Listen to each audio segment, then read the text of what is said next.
nossa conversa de hoje. Vamos explorar um lugar, assim, fundamental na história do Brasil.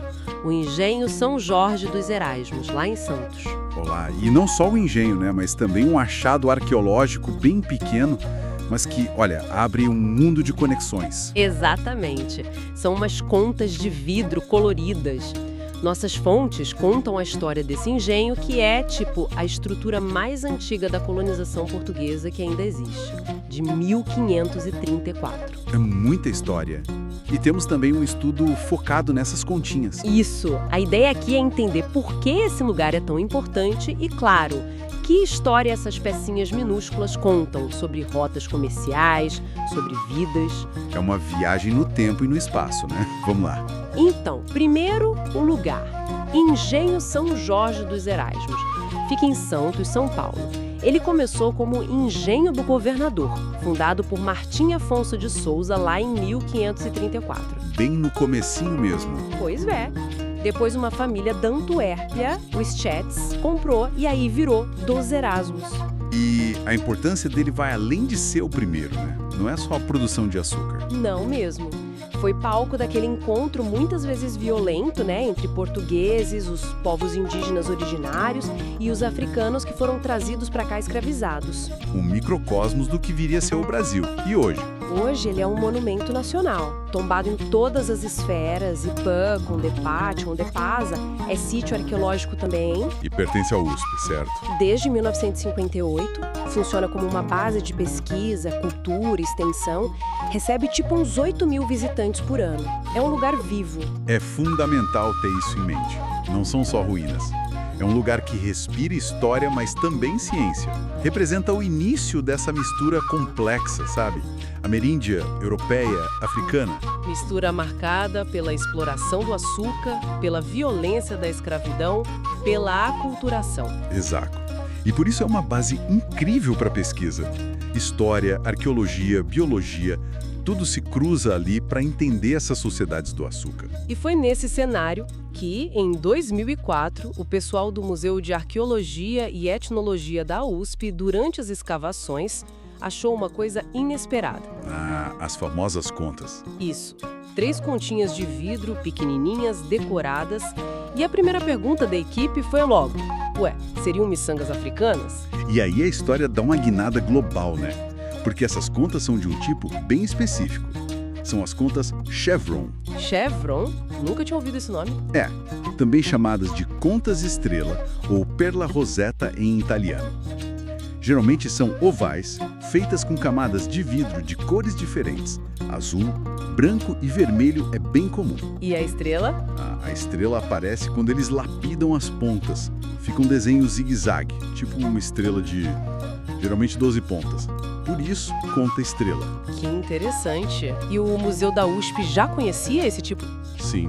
O MAI USP tem contas parecidas em várias coleções, africanas, afro-brasileiras e até de arqueologia clássica, do Mediterrâneo Antigo, Oriente Médio. Olha que loucura. Nossa, então a origem delas não é tão óbvia assim. Pois é, aqui a coisa fica boa. Vira quase uma investigação.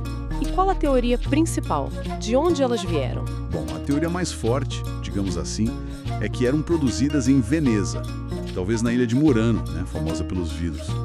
Isso a partir do século XV e XVI. E aí da Itália foram para onde?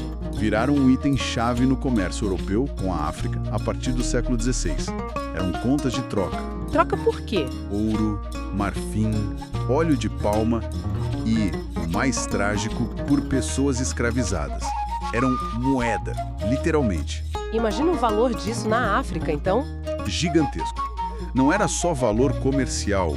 Eram usados como adorno, claro, em roupas, objetos de prestígio dos chefes, das elites, mas também tinham valor simbólico, talvez mágico, associado às 12 pontas da estrela. Caramba! Eram parte de dotes de casamento, achadas em tumbas. Uau! Exato. Mas como eu disse, essa origem veneziana, bom, ela não é 100% fechada. Teve debate acadêmico sobre isso. Debate? Como assim? Lá pelos anos 50, 60, teve uma discussão. Um pesquisador, Fornot, achou contas parecidas muito valorizadas no Gabão. Viu coisas semelhantes em coleções egípcias antigas e sugeriu: será que a origem não é egípcia, levada para a Itália pelos romanos? egípcia antiga, tipo das dinastias? Ele chegou a pensar nisso. Mas outro pesquisador, Maune, era mais cético. Ele notou que essas contas específicas não apareciam em sítios arqueológicos antigos na África Ocidental anteriores ao século XV. Faz sentido. E tive até quem dissesse, ok, o modelo pode ter inspiração egípcia, mas as contas encontradas na África nessa época eram provavelmente venezianas mesmo. Entendi. E tem mais alguma possibilidade? Sim, outra linha de pensamento considera as rotas comerciais árabes no Oceano Índico, antes dos portugueses chegarem ali em peso. Rotas que ligavam o Egito medieval, Madagascar? Exatamente, séculos X a XV. Encontraram contas parecidas em Madagascar, algumas até desgastadas de um jeito específico. Então é possível que algumas tenham chegado à África por aí. Que complexo. Então, no fim das contas... No fim das contas, a origem exata, a rota precisa que essas contas fizeram até chegar ao Brasil, ainda tem seus mistérios. Fascinante. E voltando para as 3 continhas lá do engenho dos Erasmos, como elas estavam? Elas estavam desgastadas, sabe? 2 mais porosas, oxidadas, uma um pouco mais lisa, mas ainda com marcas do tempo. Morfologicamente, elas batem com tipos descritos na literatura especializada. E acharam elas juntas, com alguma outra coisa? Não, foram achadas isoladas, peneirando a terra. Perto delas, mas sem uma associação direta clara, encontraram um pingente de metal branco, do Espírito Santo. E teve aquele outro achado importante por perto, né? Sim, muito importante. Numa quadra arqueológica vizinha, foi encontrado um esqueleto humano. A análise preliminar indicou características de ancestralidade africana. E a datação, bom, pode ter até 500 anos. Nossa, então contas que viajaram no mundo talvez por séculos. Elas carregam muitas histórias cruzadas de vários continentes. Com certeza. E abrem um campo enorme para pesquisa sobre a diáspora africana no Brasil, né? As conexões culturais, a vida dessas pessoas. Então, para a gente amarrar tudo, o Engenho São Jorge dos Erasmos não é só um sítio histórico antigo. É um retrato em miniatura da formação do Brasil. Um ponto de partida fundamental. E achar essas contas Chevron lá não é só um detalhe arqueológico legal. É tipo uma prova material de como histórias globais complexas, que envolvem comércio, poder, arte, sofrimento, estão todas interligadas. Podem ser encontradas nos menores objetos, né? Exato, nos menores objetos. E acho que a reflexão que fica é essa, né? Essas contas apareceram num lugar simbólico do início da presença europeia, do início da escravidão africana no Brasil, perto de restos humanos que podem ser dessa mesma época. É impactante pensar nisso. Muito. E talvez o mais fascinante não seja nem cravar a rota exata delas, se Veneza, se África primeiro, se Egito lá atrás, mas pensar que histórias silenciosas essas viajantes minúsculas carregam. Histórias de séculos, de oceanos. Até chegarem ali, no solo de Santos. O que os objetos mais simples podem realmente nos contar, né? Se a gente parar para escutar. Sim, Mário e Ana, se a gente parar para pensar nas histórias e histórias que essas 3 continhas têm para nos dizer, encontraremos, além da beleza, a história recente da humanidade.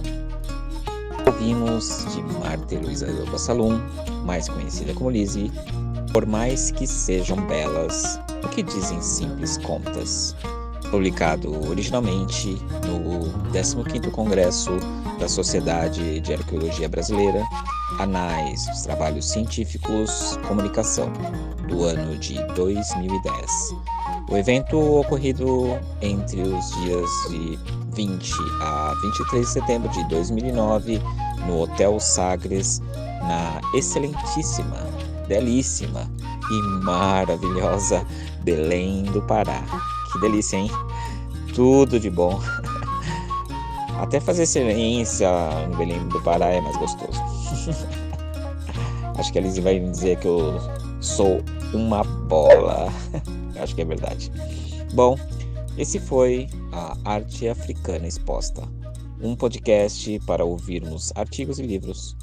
Abaixo, uma descrição do vídeo, vocês vão encontrar um link para o artigo, um resumo e um quiz para os alunos. Espero que vocês tenham gostado e voltem sempre. Um beijão para vocês.